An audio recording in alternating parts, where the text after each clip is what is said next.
What's up, guys? Another interesting accessory launched by Nokia. The Nokia Clarity Earbuds 2 Pro. Nokia Mobile didn't talk much about it, nor have presented it properly. The Nokia Clarity Earbuds 2 Pro are bringing Bluetooth 5.2 connectivity standard, active and environmental noise cancellation, NC plus ENC, wireless charging, and call light ring indicator, and they support fast pairing. IPX4 rating is enough for birds to survive sweet and some accidental raindrops.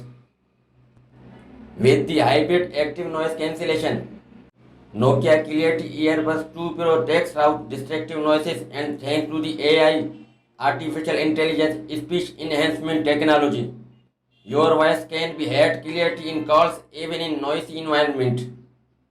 There is also an in-ear detection, which is a nice feature that stops the playback once you take the one bud for your ear to communicate.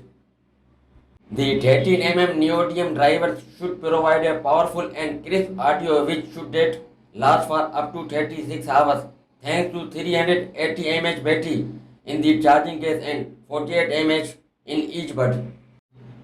Buds can be charged wirelessly, but it would be super cool to have a Nokia device that supports reverse charging. That's all for now, and thanks for watching.